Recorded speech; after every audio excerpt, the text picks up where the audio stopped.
আমার জীবনের এই কাহিনী হয়তো আপনাদের অবাক করে দেবে। বিয়ের পবিত্র বন্ধনে আবদ্ধ হওয়ার আগেই আমি কিভাবে অন্তঃসত্ত্বা হয়ে পড়লাম। আমার সৌন্দর্য অনেক পুরুষেরই দৃষ্টি আকর্ষণ করত, কিন্তু আমি তখনও কলেজের গণ্ডি পেরোইনি। পরিবার, পড়াশোনা আর স্বপ্ন সবকিছু মিলিয়ে আমার জীবনটা ছিল একেবারে সাজানো গোছানো। আমি ভাবতাম আমার ভবিষ্যৎটা ঠিক যেভাবে বাবা মা চায় সেভাবেই হবে, কিন্তু ভাগ্য অনেক সময় এমনভাবে মোড় নেয় যার জন্য কেউ প্রস্তুত থাকে না। আমার নাম তিশা। আমাদের পরিবারে আমি বড়, আর আমার ছোট ভাই রনি এখনও স্কুলে পড়ে। দাদু অনেক বছর আগেই চলে গেছেন, কিন্তু দিদাই আমাদের সাথেই থাকেন। দিদাই আমাকে পুতুলের মতো ভালোবাসেন। সত্যি বলতে দিদাইয়ের কাছে আমি শুধু নাতনি না, আমি তার বুকের ভেতরের আদরের একটা অংশ। বাবা মা দুজনেই খুব স্নেহ করেন, তবে বাবা সিদ্ধান্তে অটল থাকেন আর মা সবসময় পরিবারের সম্মান বিষয়গুলো নিয়ে বেশি ভাবেন। এইসবের মাঝেই বাবা আমার বিয়ে ঠিক করে ফেলেন একজন সেনা সদস্যের সাথে। তার নাম ছিল রায়হান। রায়হান সেনাবাহিনীতে চাকরি করত বলে বছরে প্রায় 6 মাস সীমান্তে দায়িত্ব পালন করতে হতো। ছেলেটা দেখতে সুদর্শন, কথাবার্তায় ভদ্র, আর সবচেয়ে বড় কথা তার বাবা মায়ের একমাত্র সন্তান। তাদের পারিবারিক অবস্থাও ভালো। বাবা তাই সবকিছু বিবেচনা করে রায়হানের সাথে আমার বিয়েটা পাকা করেন। বিয়ের কথা পাকাপাকি হওয়ার পর রায়হান মাঝে মাঝে আমাদের বাড়িতে আসত, সবাইকে সালাম দিত, দিদাইকে মা বলে ডাকত, ভাইয়ের জন্য চকলেট আনত। আমার মা তখন রায়হানকে দেখে প্রায়ই বলতেন, ছেলেটা ভালোই মনে হয়। বাবা বলতেন, সেনা মানুষ, দায়িত্বশীল হবে। আমি কিছু বলতাম না। ভেতরে ভেতরে অদ্ভুত একটা ভয় কাজ করত।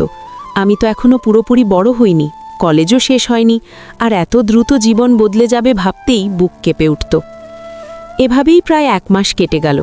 তারপর বাবা যখন বিয়ের তারিখ চূড়ান্ত করতে রায়হানের বাড়ি গেলেন, সেদিনই খবর এলো রায়হানের জরুরি তলব এসেছে। তাকে আগামীকালের মধ্যেই 6 মাসের জন্য সীমান্তে যেতে হবে। শুনেই মনে হলো আমার বুকের ভেতর কেউ একটা শূন্য গর্ত করে দিল। বিয়ের আগেই সে চলে যাবে, তাহলে বিয়ে কবে হবে? পরিবার কি বলবে? আত্মীয়রা কি ভাববে? আমার মা আতঙ্কে অস্থির হয়ে পড়লেন, আর বাবা চুপচাপ হয়ে গেলেন। দিদাই শুধু আমার মাথায় হাত রেখে বললেন, যা হয় ভালো হবে পুতুল। রায়হান যাওয়ার আগে নিয়মিত ফোন করত। তার কণ্ঠে সাহস ছিল, কিন্তু কোথাও যেন একটা চাপা তাড়াহুড়া। সে বলতো, আমি ফিরে এসেই বিয়ে করব, তুমি শুধু অপেক্ষা করো। আমি অপেক্ষা করার কথাই জানতাম, কারণ আমার সামনে আর কোনো পথ ছিল না। যেদিন রায়হানের সীমান্তে যাওয়ার কথা, তার আগের রাতে সে গোপনে আমাদের বাড়িতে দেখা করতে আসে। এই ব্যাপারটা বাড়ির আর কেউ জানত না। সেদিন রাতটা আজও আমার চোখের সামনে ভাসে। চারিদিকে নিস্তব্ধতা, বাড়ির সবাই ঘুমিয়ে পড়েছে, আর আমি বুক ধরফর করতে করতে দরজা খুলে তাকে ভেতরে আনলাম। সে খুব নিচু গলায় বলল, একটু কথা বলবো, শেষবারের মতো। আমি আগে থেকেই যেন অদ্ভুতভাবে প্রস্তুত ছিলাম, কিন্তু বুঝতে পারিনি সে সব কিছুর পরিকল্পনা করেই এসেছিল। আমি তাকে চুপচাপ ছাদের দিকে গেলাম। ছাদের দরজাটা বাইরে থেকে আটকে দিলাম, যাতে কেউ হঠাৎ উঠে না আসে। ওপরের বাতাসে শীতের হালকা ঠান্ডা, আর ছাদের এক কোণে পাতা ছোট একটা খাট। আমরা সেখানে বসে কথা বলতে লাগলাম। রায়হান বলল, তুমি জানো আমি যাওয়ার পর তোমার চারদিকে অনেক কথা হবে। আমি চাই না তুমি ভেঙে পড়ো। আমি তার কথা শুনে কেঁদে ফেললাম। মনে হলো এ মানুষটা আমাকে সত্যিই বুঝতে পারে। আমি তাকে জড়িয়ে ধরলাম। বুকের ভেতর ভয় আর ভালোবাসা একসাথে ঢেউ তুলল।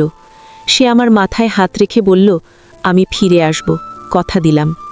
সেই আবেগঘন মুহূর্তে আমরা আমাদের সীমা ভুলে গেলাম। যা ঘটেছিল সেটা ছিল ভুল, কিন্তু তখন সেই ভুলকে ভুল মনে হয়নি। মনে হয়েছিল আমি যেন আমার ভবিষ্যৎকে আঁকড়ে ধরছি। অথচ আমি বুঝতেই পারিনি এক রাতের সিদ্ধান্ত কত বড় ঝড় ডেকে আনতে পারে।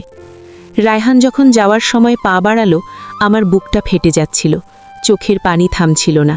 সে আমাকে আশ্বস্ত করে বলেছিল, মাত্র 6 মাস, ফিরে এসেই সব ঠিক করে ফেলব। আমি সেদিন বিশ্বাস করেছিলাম।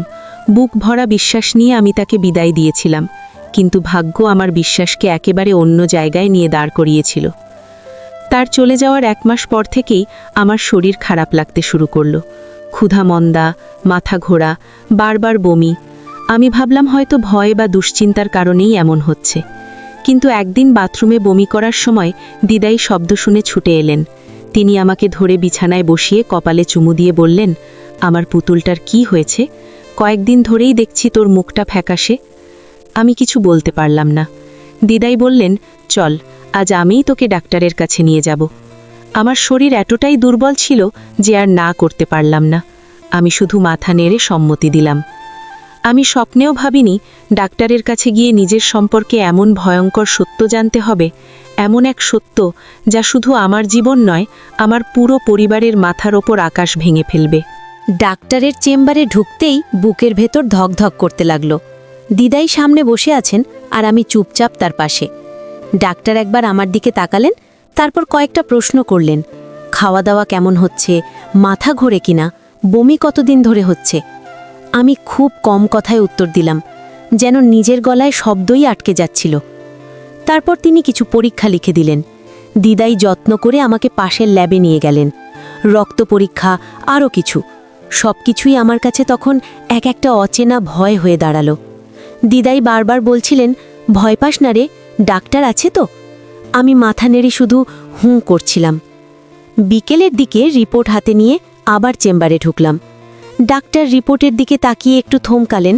সেই ধামা মুহূর্তটা আমার কাছে অনেক লম্বা মনে হলো। তারপর তিনি শান্ত গলায় বললেন, আপনি গর্ভবতী। আমার মাথা ঝিমঝিম করে উঠল। মনে হলো ঘরের সব কিছু ঘুরছে। দিদাই প্রথমে বুঝতে পারলেন না। তিনি একটু হাসি মুখে বললেন, মানে মা হতে চলেছে? ডাক্তার মাথা নেড়ে বললেন, হ্যাঁ, তবে একটা বিষয়, সময় একটু বেশি হয়ে গেছে। এখন গর্ভপাত করানো ঝুঁকিপূর্ণ, আর আইনগত চিকিৎসাগত দিক থেকেও জটিল। আপনাদের পরিবারকে জানিয়ে দ্রুত সিদ্ধান্ত নিতে হবে। আমি যেন শ্বাস নিতে ভুলে গেলাম। চোখের সামনে শুধু ওই ছাদের রাতটা ভেসে উঠল, আর রায়হানের মুখ। আমি ফিরে আসব, এই কথাটা কান্নার মতো কানে বাজতে লাগলো। চেম্বার থেকে বেরিয়ে করিডোরে দাঁড়ালাম। দিদাই আমার হাত শক্ত করে ধরে আছেন। আমার ছোট ভাই রনিও সেদিন সাথে গিয়েছিল। সে এত ছোট, এত নিষ্পাপ, বুঝেই উঠতে পারেনি পরিস্থিতির ভয়ঙ্কর দিকটা। সে শুধু খুশিতে চোখ বড় বড় করে বলল, তাইলে আমি মামা হতে চলেছি। আমি তাকে থামাতে পারলাম না। বাড়ি ফিরেই সে দৌড়ে ভেতরে গিয়ে চিৎকার করে বলল, মা, একটা দারুণ খবর, আমি মামা হতে চলেছি। এই কথাটা শোনা মাত্রই মা যেন আকাশ থেকে পড়ে গেলেন। তার মুখ এক মুহূর্তে ফ্যাকাশে হয়ে গেল। পরের মুহূর্তেই তিনি রনির গালির সজোরে এক থাপ্পড় বসিয়ে দিলেন। রনি কাঁদতে কাঁদতে চুপ হয়ে গেল। মা চিৎকার করে উঠলেন, তুই এসব কি বলছিস? এসব কথা ঘরে বলার কথা? আমি দরজা কাছে দাঁড়িয়েই কাঁপছিলাম। দিদাই আমাকে খুব সাবধানে ঘরে নিয়ে এলেন। বাবা তখন ঘরে ছিলেন। মা কাঁপা গলায় জিজ্ঞেস করলেন, ডাক্তার কি বলেছে? তিশার কি হয়েছে? দিদাই তাদের দুজনের মুখের দিকে তাকিয়ে একদম শান্তভাবে বললেন, তিশা মা হতে চলেছে। ঘরের ভেতর এক মুহূর্তে নীরবতা নেমে এলো। তারপর মা আমার দিকে এগিয়ে এলেন, মুখে রাগ, চোখে অপমানের আগুন। আমি বুঝে গিয়েছিলাম তিনি হয়তো আমাকে মারতে আসছেন, কিন্তু দিদাই সঙ্গে সঙ্গে মায়ের হাত ধরে ফেললেন। গম্ভীর গলায় বললেন, খবরদার, আমার নাতনির গায়ে হাত তোলার চেষ্টাও করবি না। মা কাঁদতে কাঁদতে বললেন, এই লজ্জা আমরা সমাজে কোথায় রাখব? বিয়ে হয়নি আর। বাবা চুপচাপ বসেছিলেন, কিন্তু তার কপালে শিরা টান টান হয়ে উঠেছে। আমি মাটির দিকে তাকিয়েছিলাম। চোখের পানি গড়িয়ে পড়ছিল, কিন্তু মুখ খুলে কিছু বলার সাহস হচ্ছিল না। দিদাই তখন শক্ত গলায় বললেন, লজ্জা? লজ্জার কথা বলিস? তোরা তো বিয়েটা পাকা করেছিলিস। যদি সময় মতো বিয়ে দিয়ে শ্বশুরবাড়ি পাঠিয়ে দিতে পারতিস, আজ সবাই মিষ্টি খেত। আর তোরাই তোদের মেয়েকে একা একা অপেক্ষায় রাখলি, দোষ কার? মা থমকে গেলেন। বাবা তখন ধীরে ধীরে বললেন, এখন কি হবে মা? সমাজ, আত্মীয়। দিদাই চোখ বড় করে বাবার দিকে তাকিয়ে বললেন, সমাজের জন্য তুই নিজের মেয়েকে শেষ করে দিবি? শুনে রাখ, তিশার গায়ে কেউ আঙ্গুল তুললে আমি এই বাড়ি ছেড়ে চলে যাব, আর আমার যা আছে সব তিশার নামে লিখে দেব। সেদিন আমি দিদাইকে জড়িয়ে ধরে ভেঙে পড়েছিলাম। মনে হয়েছিল আমার বেঁচে থাকার একমাত্র আশ্রয় এই মানুষটা। বাবা তখন অনেকক্ষণ চুপ করেছিলেন। তারপর কাঁপা গলায় বললেন, আমি রায়হানের বাড়িতে কথা বলবো। বিয়ে তো ঠিক ছিলই, এখন আর দেরি করা যাবে না। মা বললেন, তাড়াতাড়ি বিয়ে না হলে লোক জানলে সর্বনাশ হবে। সেই রাতেই আমি রায়হানকে ফোন দিলাম। অনেকবার চেষ্টা করার পর কল ধরল। ওপাশে বাতাসের শব্দ, কাঁটা তারের মতো কড়া একটা পরিবেশ। আমি কান্না চেপে বললাম, রায়হান, আমার একটা কথা আছে। ও ও কিছুক্ষণ চুপ করে থেকে বলল, বল। আমি কাঁপা গলায় বললাম, আমি আমি অন্তঃসত্ত্বা। ওপাশে যেন শ্বাস থেমে গেল। কয়েক সেকেন্ড পর সে বলল, তুমি নিশ্চিত? আমি বললাম, ডাক্তার বলেছে এখন পরিবার জানে, বিয়েটা দ্রুত করতে হবে। রায়হান দীর্ঘশ্বাস ফেলল। তারপর এমন একটা কথা বলল যেটা শুনে আমার শরীর ঠান্ডা হয়ে গেল। তিশা, আমি তো সীমান্তে আছি, আমার হাতেও সব নেই। বাবা মা যেভাবে বলবে সেভাবেই হবে, আমি তাদের বিরুদ্ধে যেতে পারবো না। আমি হতভম্ব হয়ে বললাম, মানে তুমি তো কথা দিয়েছিলে? সে কিছুটা বিরক্ত গলায় বলল, আমি কথা দিয়েছিলাম ঠিকই, কিন্তু বাস্তবতা আলাদা। এখন তুমি তোমার বাড়িতে থাকো, আমি দেখছি কি করা যায়। কলটা কেটে গেল। আমি ফোন হাতে নিয়ে বসে রইলাম। মনে হচ্ছিল আমার বুকের ভেতর থেকে কেউ আস্তে আস্তে সব শক্তি শুষে নিচ্ছে। পরের কয়েকদিনের মধ্যে বাবা সিদ্ধান্ত নিলেন যেভাবেই হোক দ্রুত বিয়ে করতে হবে। তিনি তার সবচেয়ে দামি জমিটা বিক্রি করে এক বিশাল অঙ্কের টাকা নিয়ে রায়হানের বাবার হাতে তুলে দিলেন। বাবার চোখে তখন পানি, কিন্তু মুখে একটাই কথা, আমার মেয়েটাকে বাঁচাতে হবে। আমি তখনও বুঝিনি এই টাকা দেওয়া ছিল কেবল শুরু, আর আমাদের সামনে যে দরজা খুলতে যাচ্ছে সেটার পেছনে শুধু লোভ নয়, একটা ঠান্ডা মাথার পরিকল্পনাও লুকিয়ে আছে। বাবা টাকা দেওয়ার পর আমাদের বাড়িতে একটা অদ্ভুত স্বস্তি নেমে এসেছিল। মা ভাবছিলেন এবার হয়তো সব ঠিক হয়ে যাবে। দিদাই শুধু চুপ করে থাকতেন, আমার মাথায় হাত বুলিয়ে বলতেন, আল্লাহ ভরসা পুতুল। আর আমি তখন প্রতিদিন নিজের সাথে যুদ্ধ করছিলাম। একদিকে গর্ভের অনাগত সন্তান, অন্যদিকে সমাজের ভয়, আর সবচেয়ে বড় কথা রায়হানের সেই ঠান্ডা স্বর, আমি বাবা মায়ের বিরুদ্ধে যেতে পারবো না। বাবা যেদিন জমি বিক্রি করে টাকা হাতে পেলেন সেদিনই দুপুরে বেরিয়ে গেলেন রায়হানের বাড়িতে। সন্ধ্যায় ফিরলেন ক্লান্ত মুখে, তবু আশার আলো নিয়ে। মা ছুটে এসে জিজ্ঞেস করলেন, কি হলো, বিয়ের তারিখ দিল? বাবা চেয়ারে বসে পানি খেলেন, তারপর ধীরে ধীরে বললেন, টাকাটা নিয়েছে, বলেছে ঘর মেরামত করতে আরও টাকা লাগবে। মা থমকে গেলেন, আরও কত? বাবা মুখ নিচু করে বললেন, 3 লাখ। আমি ঘরের কোণে নাড়িয়েছিলাম, বুকের ভেতর কেমন যেন খচখচ করে উঠল। টাকাটা তো বিয়ের জন্যই দিলেন, ঘর মেরামতের টাকা কেন আমাদের? কিন্তু তখনও আমরা কেউই কেন এর উত্তর খুঁজিনি, কারণ আমাদের মাথায় শুধু একটাই চিন্তা, বিয়ে দ্রুত হোক, যাতে কথাবার্তা বাইরে না যায়। বাবা আবারও টাকা জোগাড় করলেন। দিদাই তখন একদিন বাবাকে আলাদা করে বলেছিলেন, বাপ, এত টাকা দিচ্ছিস, একটু সাবধানে চল, মানুষ চিনতে ভুল করিস না। বাবা দীর্ঘশ্বাস ফেলে বলেছিলেন, মা, এখন সাবধানের সময় নেই, মেয়েটার জীবন বাঁচাতে হবে। টাকা দেওয়ার কয়েকদিন পর খবর এলো রায়হানের বাবা নাকি ছেলেকে ছুটিতে আনছেন। শুনেই আমাদের বাড়িতে যেন আনন্দের ঢেউ উঠল। মা বললেন, আলহামদুলিল্লাহ, এবার তো বিয়েটা দিয়েই ফেলতে হবে। রনি তো খুশিতে লাফাতে লাগলো, জামাই ভাইয়া আসতেছে। আর আমি জানালা দিয়ে আকাশের দিকে তাকিয়ে ভাবলাম, রায়হান কি সত্যিই আমাকে বাঁচাতে এসেছে, নাকি শুধু পরিস্থিতি সামলাতে? রায়হান ছুটিতে এলো, কিন্তু তার আসার গল্পটা শুনেই দিদায়ের চোখ সরু হয়ে গেল। সে নাকি অসুস্থতার মেডিকেল সার্টিফিকেট দেখিয়ে মাত্র 15 দিনের ছুটি নিয়েছে। আমার মনে হলো ছুটি তো ভালো খবর, তবু কেন যেন ভিতরে একটা চাপা ভয় জমতে লাগলো। পরদিন রায়হান আমাদের বাড়িতে এলো। আগের মতো হাসি নেই, কথায় আগের মতো উষ্ণতা নেই, শুধু বলল, তোমরা চিন্তা করো না, সব ঠিক হবে। আমি চোখ তুলে তাকালাম, বলতে চাইলাম, তুমি আমার পাশে আছো তো, কিন্তু গলা দিয়ে শব্দ বেরোলো না। বাবা এরপর বিয়ের দিন ঠিক করতে আবার রায়হানের বাড়ি গেলেন। মা সারাক্ষণ ঘরময় হাঁটাহাঁটি করলেন। দিদাই তসবিহ হাতে বসে শুধু পড়ছিলেন। আমি মনে মনে প্রার্থনা করছিলাম, হে আল্লাহ, এবার যেন আর কিছু না হয়। কিন্তু সন্ধ্যায় যখন বাবা ফিরলেন, তার মুখ দেখে আমার বুক ধক করে উঠল। মুখটা যেন এক রাতেই 10 বছর বুড়ো হয়ে গেছে। বাবা দরজার কাছেই বসে পড়লেন। মা ছুটে এসে বললেন, কি হলো, তারিখ দিয়েছে তো? বাবা কিছুক্ষণ চুপ করে থাকলেন, তারপর গলা ভারী করে বললেন, তারা আরও দাবি করেছে। মা আটকে উঠলেন, আর কি? বাবা কাঁপা হাতে কপাল মুছলেন, একটা দামি 4 চাকার গাড়ি আর আমাদের বাড়িটা তিশার নামে লিখে দিতে হবে।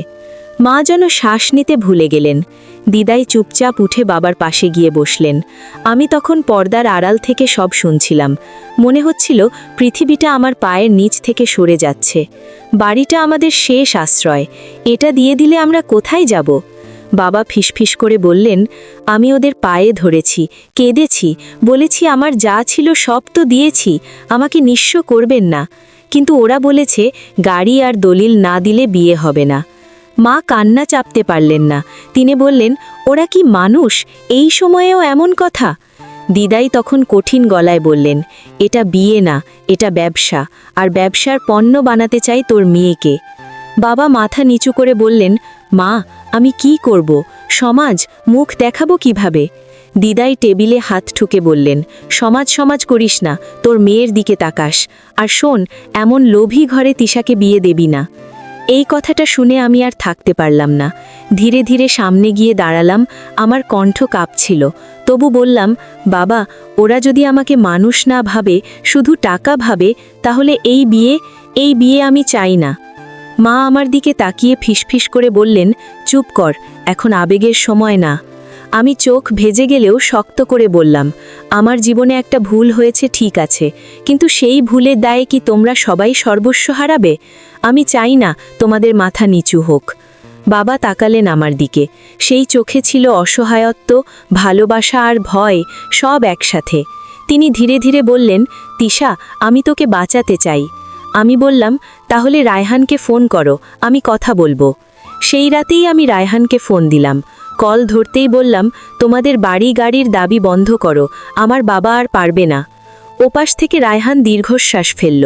তারপর খুব পরিষ্কার করে বলল, তিশা আমি বলেছি তো, আমি বাবা মায়ের বিরুদ্ধে যেতে পারবো না। আমি অবাক হয়ে বললাম, কিন্তু এটা অন্যায়, তুমি কি বুঝতে পারছো না? রায়হান ঠান্ডা গলায় বলল, আমার পরিবার যা চায় সেটাই হবে, তুমি চাইলে না হলেও আমি কিছু করতে পারবো না। ফোনটা আমার হাত থেকে যেন পড়ে যেতে চাইল। আমি কাঁপা গলায় বললাম, তাহলে সেদিন তুমি যে কথা দিয়েছিলে? ও বলল, সব কিছু পরিস্থিতির উপর, এখন রাখি, আমার কাজ আছে। কল কেটে গেল।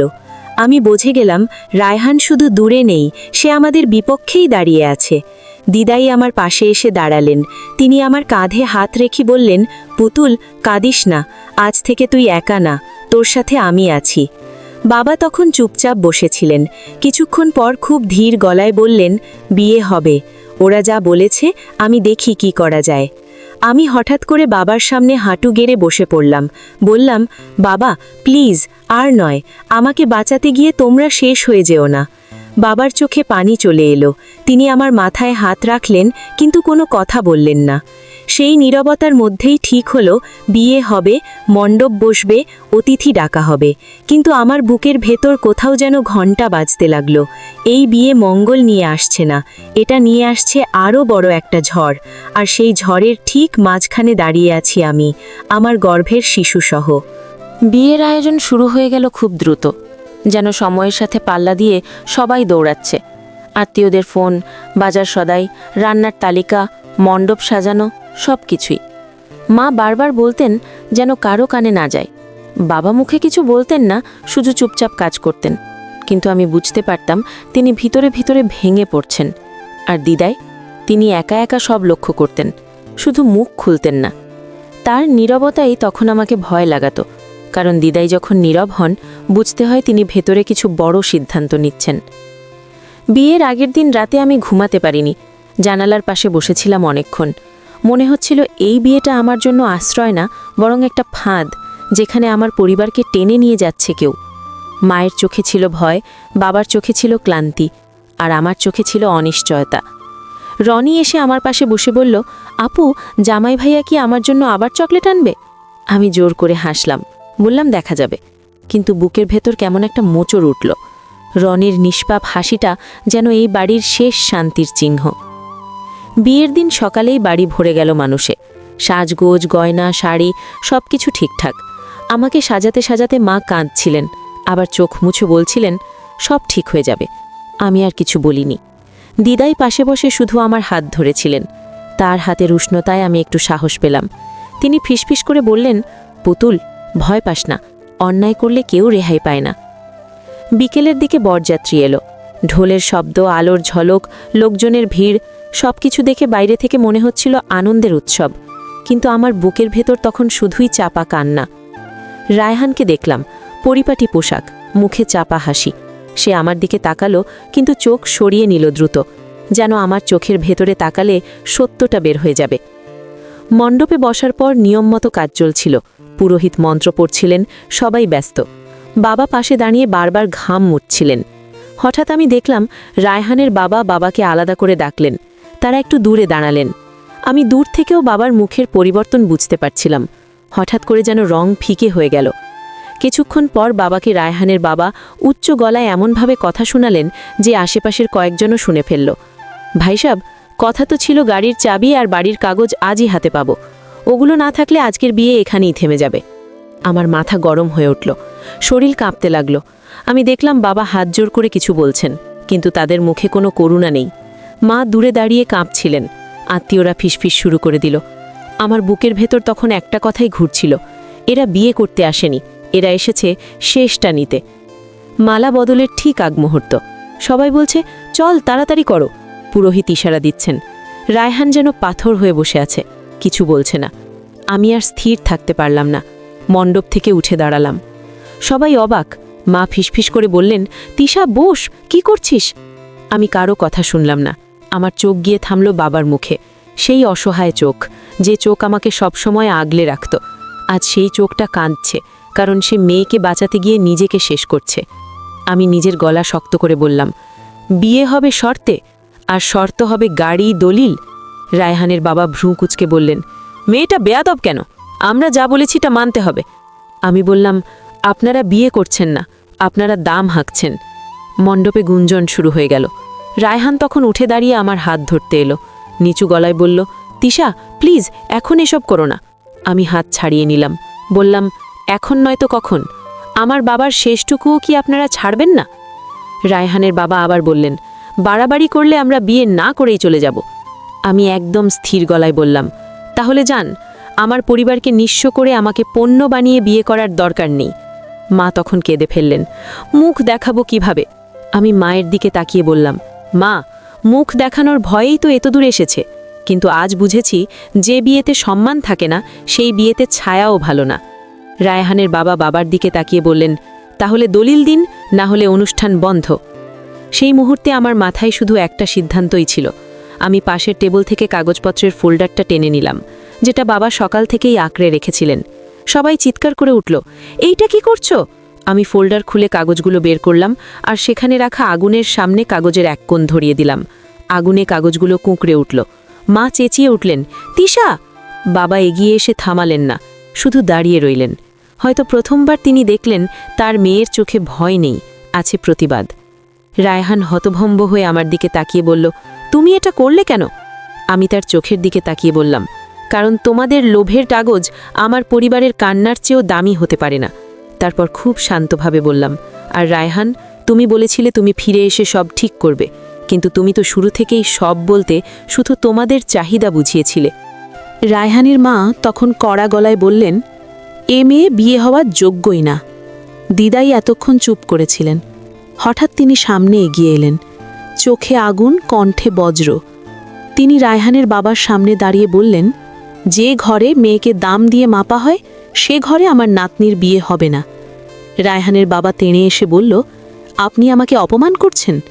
দিদাই এক মুহূর্তও দমলেন না, বললেন, অপমান তো তুই করেছিস, যৌতুক চেয়ে, অসহায়ের রক্ত শুষে।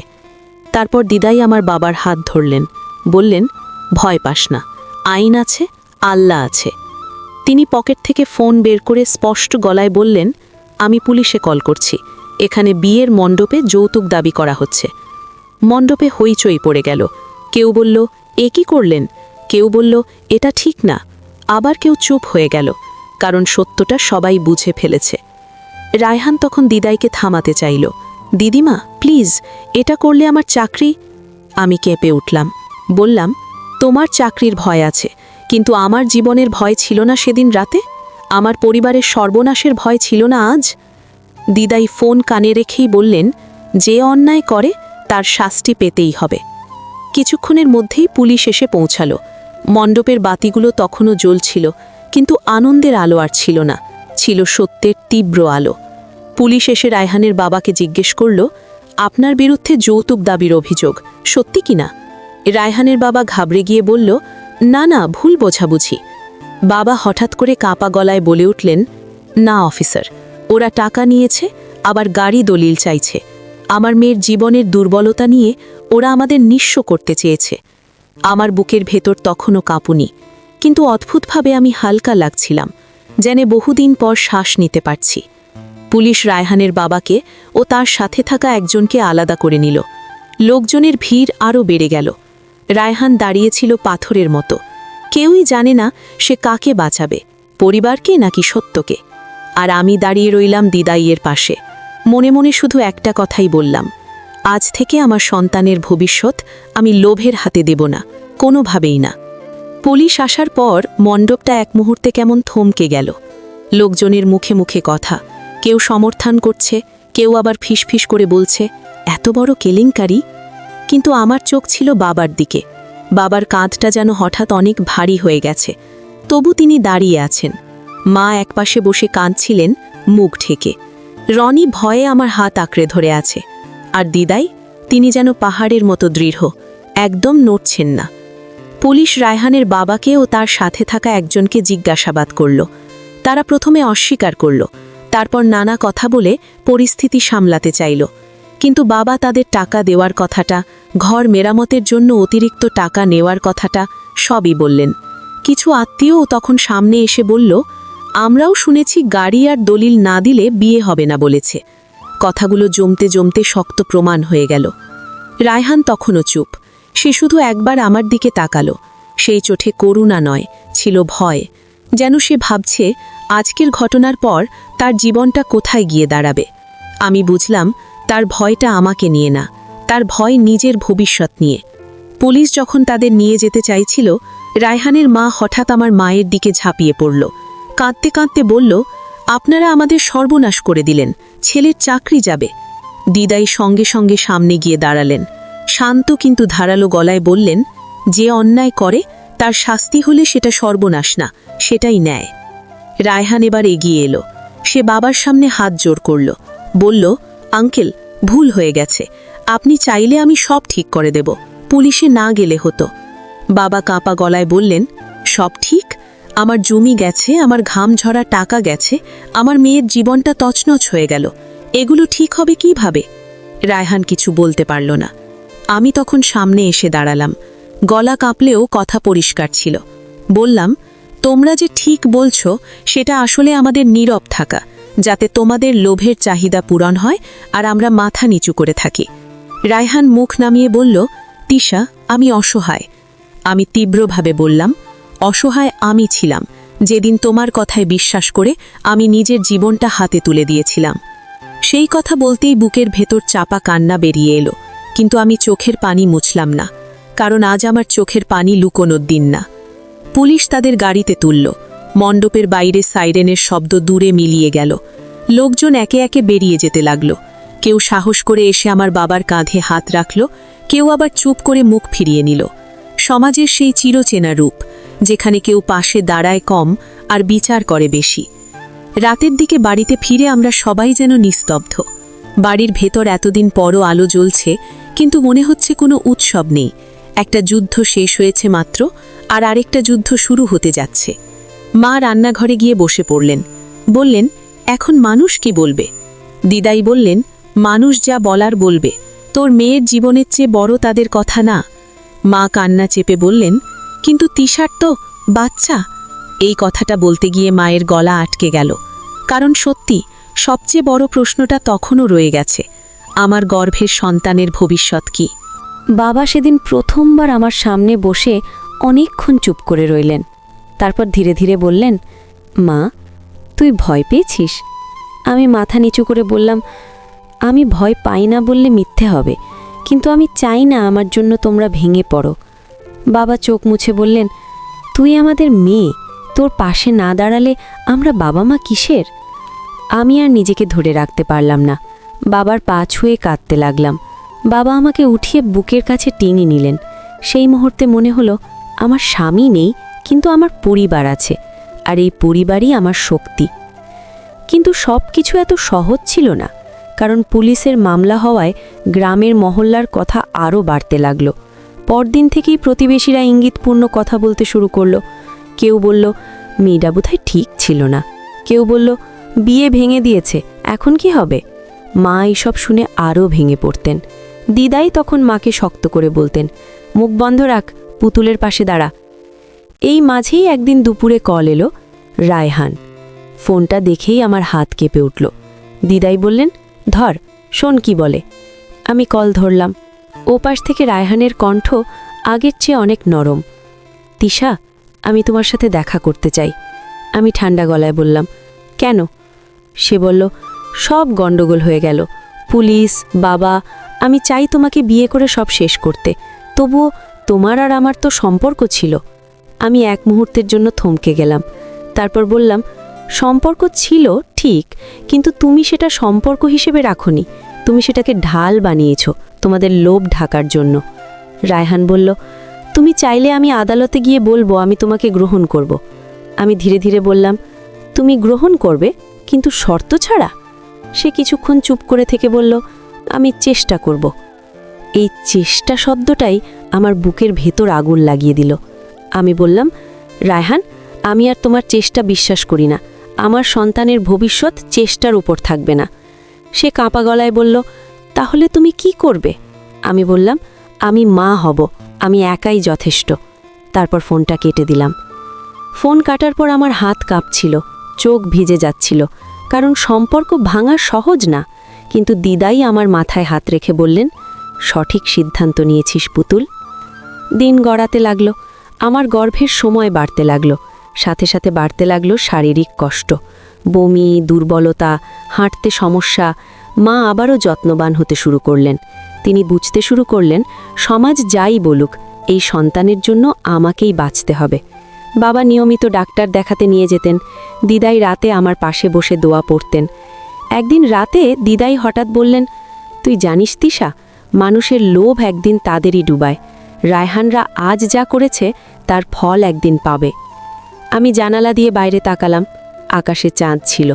সেই চাঁদের আলোয় আমার চোখে একটা নতুন স্বপ্ন জন্ম নিল। আমি আমার সন্তানকে এমন মানুষ বানাবো যে লোভকে ঘৃণা করবে আর আত্মসম্মানকে ভালোবাসবে। আর ঠিক তখনই আমি বুঝলাম, আমার জীবনের গল্পটা এখনও শেষ হয়নি। আসল লড়াইটা এখন শুরু। কারণ সমাজের চোখে আমি ভুল করা মেয়ে, কিন্তু আমার সন্তানের চোখে আমি হব তার পৃথিবীর সবচেয়ে বড় সাহস। গর্ভের সময় যত বাড়তে লাগলো, আমার জীবনটা ততই বদলে যেতে লাগলো। আগের তিশা, যে মেয়েটা কলেজ, সাজগোজ, হাসি ঠাট্টা নিয়ে ব্যস্ত ছিল, সে যেন ধীরে ধীরে হারিয়ে গেল। এখন আমার দিন শুরু হতো বমি আর দুর্বলতায়, শেষ হতো পায়ের ব্যথা আর বুক ভরা চিন্তায়। তবু এই কষ্টের ভেতরেও একটা অদ্ভুত শক্তি জন্ম নিচ্ছিল। আমি মা হতে যাচ্ছি, এই সত্যটা আমাকে ভেঙেও দিচ্ছিল, আবার গড়েও দিচ্ছিল। ডাক্তার বলেছিলেন নিয়ম মেনে খেতে, বিশ্রাম নিতে। মা শুরুতে লজ্জার ভয়ে আমাকে ঠিকভাবে কাছে টানতে পারতেন না, কিন্তু সময়ের সাথে সাথে মায়ের চোখে ধীরে ধীরে বদল আসলো। একদিন সকালে আমি বমি করে এসে বসতেই মা আমার মাথায় হাত রেখে বললেন, খালি পেটে থাকবি না তিশা, যা হয়েছে হয়েছে, এখন তুই আর বাচ্চাটা দুজনেই আমার। এই কথাটা শুনে আমার চোখ ভিজে উঠল। মা হয়তো সমাজের ভয় পেতেন, কিন্তু মায়ের বুকের ভেতরে যে ভালোবাসা ছিল, সেটা শেষ পর্যন্ত আমাকে জিতিয়ে দিল। বাবা প্রতিদিন অফিস থেকে ফিরে প্রথমেই আমার খোঁজ নিতেন, কেমন আছি, খেয়েছি কিনা, ডাক্তার কি বলেছে, সব প্রশ্ন। আর দিদাই তো একদম ছায়ার মতো থাকতেন। রাত হলে আমার পাশে বসে দোয়া পড়তেন, কখনো গল্প করতেন, কখনো শুধু আমার হাত ধরে থাকতেন। সেই হাত ধরাটা আমাকে বলে দিত আমি একা না। কিন্তু বাইরের পৃথিবীটা ছিল কঠিন। প্রতিবেশীদের ফিসফিস, আত্মীয়দের ঠান্ডা দৃষ্টি, এসব থেকে পালানো যেত না। কেউ সরাসরি কিছু বলতো না, কিন্তু চোখে চোখে বুঝিয়ে দিত আমার ভুল তারা ভুলবে না। মা এসব শুনে মাঝে মধ্যে কাঁদতেন। আমি তখন মাকে বলতাম, মা, ওদের কথা শুনো না, আমার সন্তানকে আমি মাথা উঁচু করে মানুষ করব। মা দীর্ঘশ্বাস ফেলতেন, বলতেন, তুই শক্ত থাক মা। সময় গড়িয়ে গেল। একদিন বিকেলে আমি ঘরে বসেছিলাম। হঠাৎ দরজায় কড়া নাড়ার শব্দ। মা দরজা খুলতেই দেখলাম রায়হানের ছোট চাচা। তিনি আগে আমাদের বাড়িতে কয়েকবার এসেছিলেন, খুব ভদ্রভাব দেখাতেন, কিন্তু আজ তার মুখে কেমন চাপা অস্বস্তি। মা তাকে ভেতরে বসালেন। বাবা তখন অফিসে। দিদাই চুপচাপ এসে একপাশে বসলেন। চাচা গলা খাঁকারি দিয়ে বলল, ভাবি, ভাই সাহেব নেই? মা বললেন, না, এখনও আসেনি। বলুন কি দরকার? চাচা চোখ নামিয়ে বলল, আমি একটু কথা বলতে এসেছি। আসলে রায়হানের বাবা খুব বিপদে আছে। মামলার কারণে পুলিশের চক্কর, সমাজে মুখ দেখানো যাচ্ছে না। দিদাই ঠান্ডা গলায় বললেন, বিপদে আছে? বিপদ তো আমরা ছিলাম, তখন তাদের মায়া হয়েছিল। চাচা একটু থেমে বলল, দিদিমা, ভুল হয়েছে। এখন রায়হান চায় তিশাকে বিয়ে করতে। আমার বুকের ভেতর ধক করে উঠল। মা অবাক হয়ে বললেন, এখন বিয়ে করতে চায়? আগের দিন তো বাড়ি গাড়ি ছাড়া বিয়ে হবে না বলেছিল। চাচা হালকা হাসি দিয়ে বলল, ওটা পরিবারের ভুল সিদ্ধান্ত ছিল। এখন তারা চায় ব্যাপারটা মিটে যাক। রায়হানের চাকরিও ঝুঁকিতে, তাই সবাই চাইছে তোমরা অভিযোগ তুলে নাও, বিয়েটাও হয়ে যাবে। দিদাই আমার দিকে তাকালেন। আমি বুঝলাম এই কথার পেছনে কতটা স্বার্থ আছে। আমার গলার ভেতর আগুন জ্বলে উঠল, কিন্তু আমি শান্ত গলায় বললাম, আপনি কি বলতে এসেছেন বিয়ে করে আমাকে সমস্যা থেকে সমাধান বানাতে?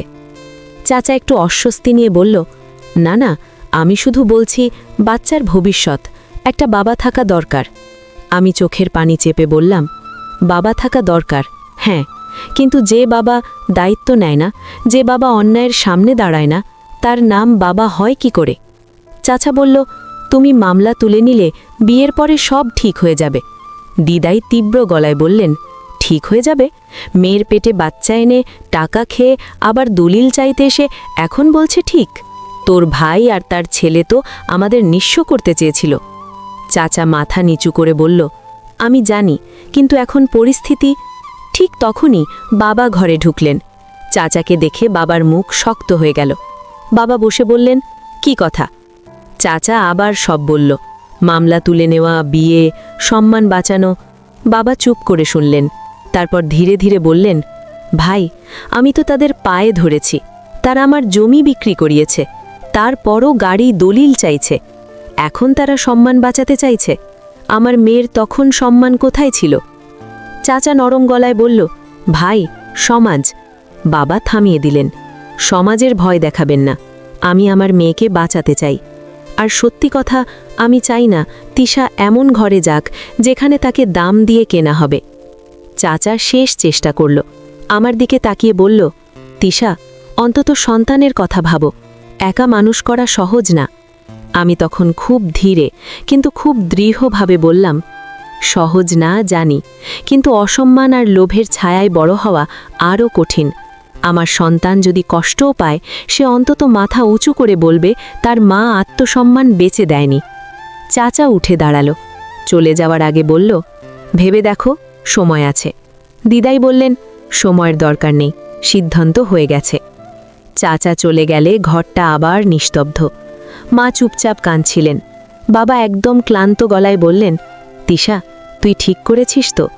আমি বাবার হাত ধরে বললাম, হ্যাঁ বাবা, আমি চাই আমার সন্তান সত্যের উপর দাঁড়াক, মিথ্যার উপর নয়। তারপর দিনগুলো আরও দ্রুত চলে গেল। আমার পেট বড় হলো, হাঁটতে কষ্ট, রাতে ঘুম ভাঙা। দিদাই আমার পায়ের কাছে বসে তেল মালিশ করে দিতেন। মা আমার জন্য গরম দুধ করে আনতেন। বাবা হাসপাতালে ভর্তি করার জন্য সব প্রস্তুতি রাখতেন। এক রাতে আমি ঘুমাতে পারছিলাম না। হঠাৎ পেটের ভেতর নড়াচড়া, বাচ্চাটা যেন লাথি দিল। আমি অবাক হয়ে হাত রাখলাম, চোখে পানি চলে এলো। মনে হলো ভেতরে একটা ছোট্ট জীবন আমাকে বলছে, মা, আমি আছি। আমি দিদাইকে ডাকলাম। দিদাই এসে আমার হাতের উপর হাত রাখলেন, বললেন, অনুভব করছিস? আমি কাঁদতে কাঁদতে বললাম, দিদাই, আমি পারবো তো? দিদাই আমার কপালে চুমু দিয়ে বললেন, পারবি, কারণ তুই মা, আর মা মানেই সাহস। সেই রাতেই আমি ঠিক করলাম আমি আর অতীতকে ভয় পাব না। আমি আমার সন্তানের জন্য নতুন জীবন শুরু করব। কিন্তু সামনে যে দিনটা আসছে, সন্তান জন্মের দিন, সেই দিনটা যে আমার জীবনের সবচেয়ে বড় পরীক্ষার দিন হবে, সেটা তখনও জানতাম না। রাতটা কেটে সকাল হলো, কিন্তু আমার শরীরের অস্বস্তি কমল না। পেটের ভেতর মাঝে মাঝে টান দিচ্ছিল, আবার থেমে যাচ্ছিল। মা বারবার জিজ্ঞাসা করছিলেন, ব্যথা বাড়ছে নাকি? আমি শুধু বলতাম, ঠিক বুঝতে পারছি না। দিদাই পাশে বসে থাকতেন, একবার পানি, একবার গরম শ্যাক, একবার দোয়া। বাবা অফিসেও মন বসাতে পারছিলেন না, বারবার ফোন করছিলেন। বিকেলের দিকে হঠাৎ ব্যথা তীব্র হয়ে উঠল, এমন ব্যথা যেন কেউ ভেতর থেকে শক্ত করে মোচড় দিচ্ছে। আমি বিছানার চাদর মুঠো করে ধরলাম, গলা দিয়ে অজান্তেই একটা শব্দ বেরিয়ে গেল। মা ঘাবড়ে গিয়ে বললেন, ওরে বাবা, এইবার তো হাসপাতালে নিয়ে যেতে হবে। বাবা তক্ষুনি সিদ্ধান্ত নিলেন আর দেরি নয়। হাসপাতালে পৌঁছতে পৌঁছতে আমার শ্বাস ভারী হয়ে এলো। নার্সরা এসে আমাকে হুইল চেয়ারে বসালো। বাবা কাগজপত্র নিয়ে দৌড়াচ্ছেন, মা কাঁদতে কাঁদতে আমার মাথায় হাত বুলিয়ে দিচ্ছেন, দিদাই ঠোঁট নেড়ে নেড়ে দোয়া পড়ছেন। আমি শুধু আকাশের দিকে তাকিয়ে ভাবছিলাম, এত দূর এসেছি, এখন আর ভাঙা যাবে না। ডাক্তার এসে পরীক্ষা করে বললেন, সময় হয়ে গেছে, পেইন শুরু হয়েছে, ধৈর্য ধরতে হবে। শুনেই বুকের ভেতর আতঙ্ক আর সাহস একসাথে জমে গেল। আমি মনে মনে বললাম, বাবা, মা, দিদাই, তোমাদের জন্যই আমি পারব। কিছুক্ষণ পর আমাকে ডেলিভারি রুমের দিকে নেওয়া হলো। দরজার সামনে বাবা মা থমকে গেলেন। মা আমার হাত শক্ত করে ধরে বললেন, ভয় পাস না তিশা, আল্লাহ তোকে শক্তি দেবে। বাবার চোখ তখন লাল। তিনি শুধু বললেন, মা, তুই ফিরবি তো? আমি কষ্টের মাঝেও মাথা নেড়ে বললাম, ফিরব বাবা। দরজা বন্ধ হয়ে গেল। চারপাশে সাদা আলো, তীব্র গন্ধ, নার্সদের তাড়াহুড়া। ব্যথার ঢেউ উঠছিল, নামছিল। আমি একবার চোখ বন্ধ করছিলাম, একবার খুলছিলাম। মনে হচ্ছিল আমি যেন একা একটা সমুদ্র ভাসছি, কিন্তু ভেতরে কোথাও দিদায়ের সেই কথা কানে বাজছিল, মা মানেই সাহস। তারপর একটা মুহূর্ত এলো সবচেয়ে কঠিন। আমার মনে হলো আমার শরীর আর পারছে না, কিন্তু ঠিক তখনই একজন নার্স বলল, আর একটু, এইবার। আমি দাঁতে দাঁত চেপে চোখের পানি গড়িয়ে পড়তে দিয়েই শেষ শক্তিটুকু ঢেলে দিলাম। একটু পরেই একটা ছোট্ট কান্নার শব্দ। আমি যেন শ্বাস ফিরে পেলাম। সেই কান্না শুনে আমার চোখে পানি চলে এলো। নার্স বলল, কন্যা সন্তান। আমার বুকটা কেঁপে উঠল, ভালোবাসায়, স্বস্তিতে, আর অজানা ভবিষ্যতের ভয়েও। তারা শিশুটাকে কিছুক্ষণ পর আমার কাছে আনলো। খুব ছোট, লালচে মুখ, চোখ বন্ধ, হাত পা নড়ছে। আমি কাঁপা হাতে তার গাল ছুঁয়ে দেখলাম। মনে হলো এটা আমার জীবনের নতুন শুরু। কিছুক্ষণ পর আমাকে রুমে নেওয়া হলো। মা দরজা খুলেই দৌড়ে এসে আমাকে জড়িয়ে ধরলেন। কাঁদতে কাঁদতে বললেন, আমার মেয়েটা বেঁচে আছে, আলহামদুলিল্লাহ। বাবা পাশেই দাঁড়িয়ে শিশুটার দিকে তাকিয়ে থাকলেন। তার চোখে যেন অনেক দিন পর আলো ফিরে এলো। দিদাই এসে শিশুটাকে কোলে নিলেন, কপালে চুমু দিয়ে বললেন, আমার নাতনির নাতনি, তোর নাম হবে আলো। আমি শুনেই ফিসফিস করে বললাম, আলো? হ্যাঁ, আলোই। সেই রাতটা হাসপাতালের রুমে কাটল। বাইরে নীরবতা, ভেতরে শিশুর ছোট্ট ছোট্ট শব্দ। আমি ঘুমোতে পারছিলাম না। শিশুটাকে বুকের কাছে টেনে রেখেছিলাম। ভাবছিলাম, এই ছোট্ট প্রাণটার জন্য আমাকে আরও শক্ত হতে হবে। কিন্তু পরদিন সকালেই আবার বাস্তবতার ধাক্কা এলো। হাসপাতালের করিডোরে ফিসফিস। কেউ কেউ আমাদের দিকে এমনভাবে তাকাচ্ছে যেন আমি কোনো অপরাধ করে ফেলেছি। মা বাইরে বেরোলেই কারো কানাঘুষা। বিয়ে হয়নি, তবু বাচ্চা। মা ফিরে এসে চোখ মুছে বললেন, কোনো কথা শুনবি না। আমি বললাম, মা, আমি আর ভয় পাই না। ভয় পাওয়ার দিনগুলো আমি পেছনে ফেলে এসেছি। ঠিক সেই সময় নার্স এসে বলল, আপনারা একজন ভিজিটরকে আসতে দেবেন, উনি নাকি পরিবার। বাবা জিজ্ঞেস করলেন, কে? নার্স বলল, একজন সেনা সদস্য। আমার বুক ধক করে উঠল। আমি বুঝে গেলাম কে।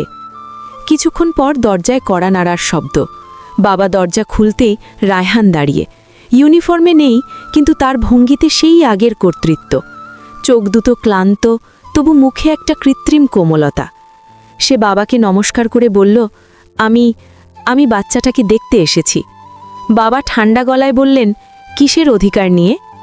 রায়হান একটু থেমে বলল, আমি ভুল করেছি, কিন্তু বাচ্চাটা তো আমারও।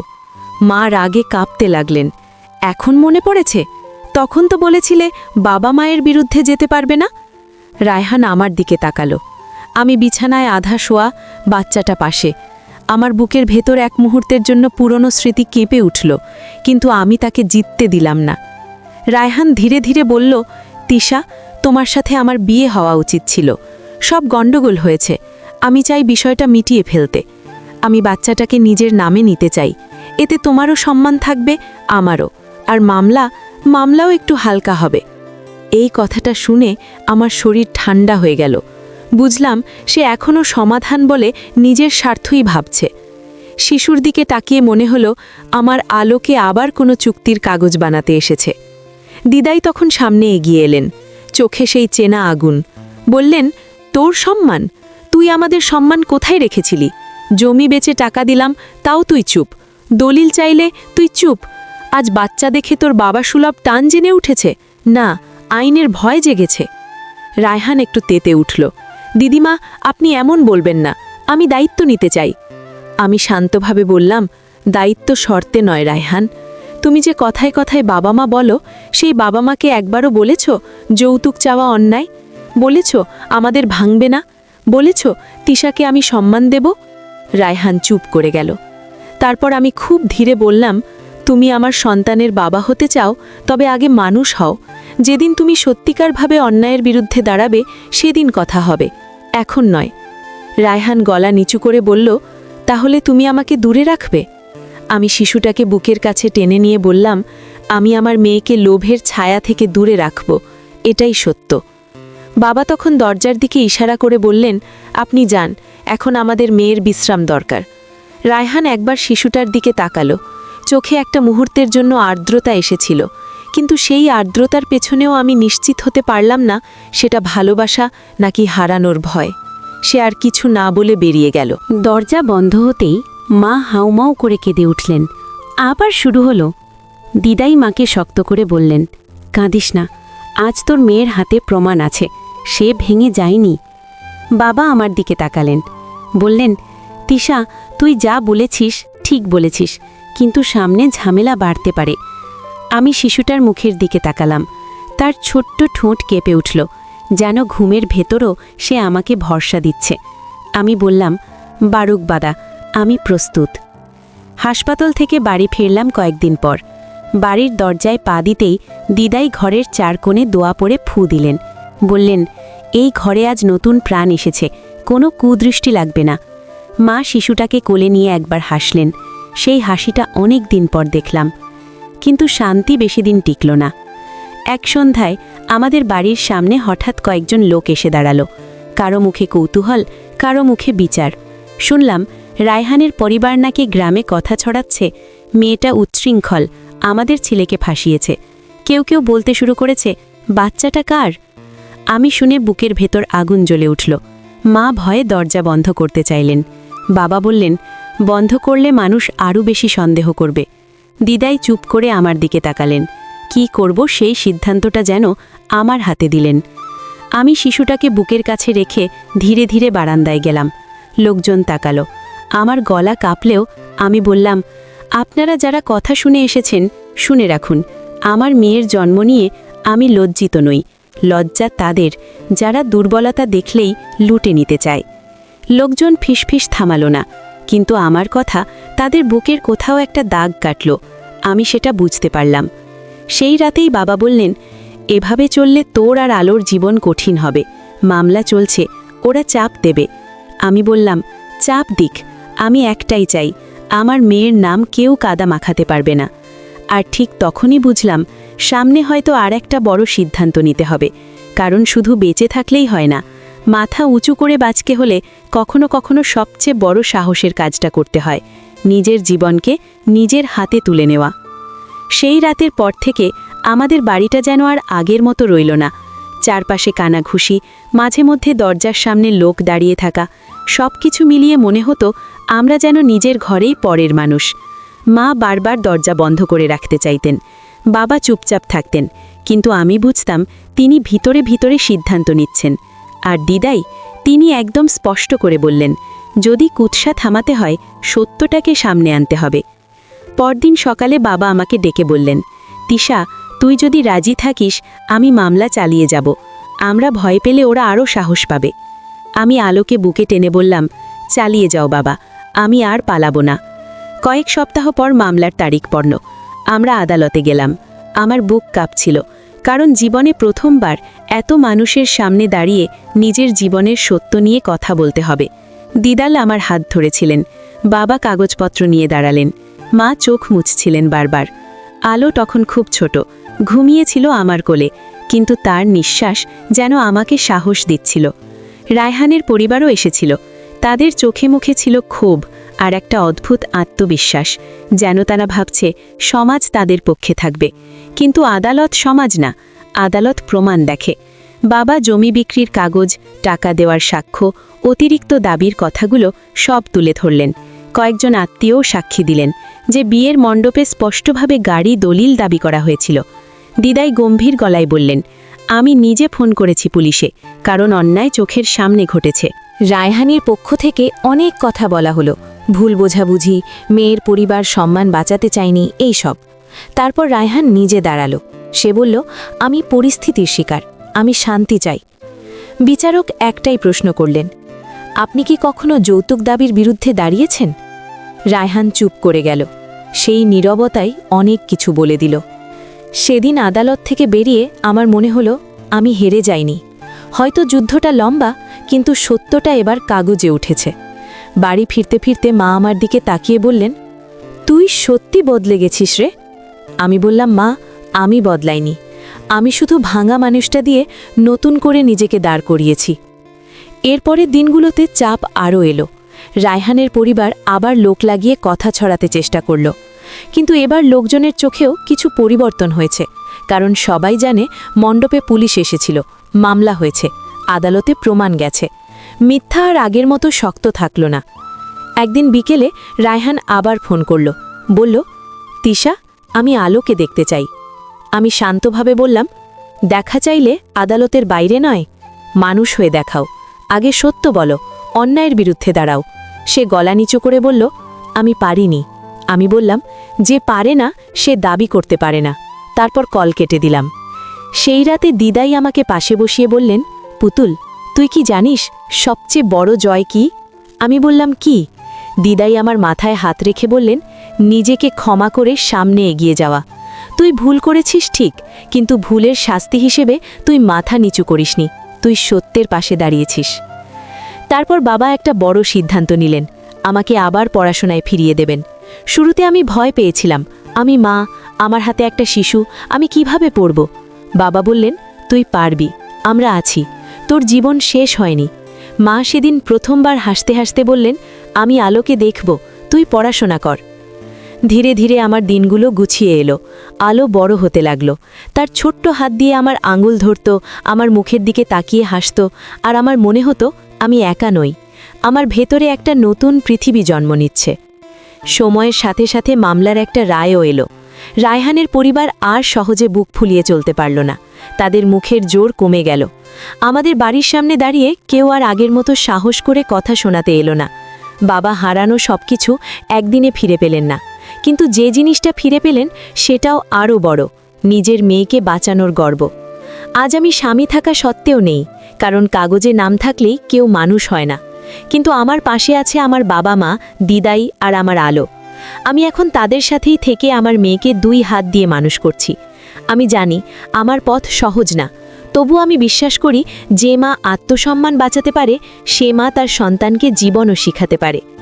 আলোকে বুকে টেনে আমি প্রতিদিন একটাই কথা মনে করি, আমি ভুল করেছিলাম, কিন্তু আমি ভেঙে পড়িনি, আমি মাথা তুলে দাঁড়িয়েছি। আর আমার মেয়েটা বড় হয়ে একদিন বলবে, আমার মা ভয়কে হারিয়েছিল।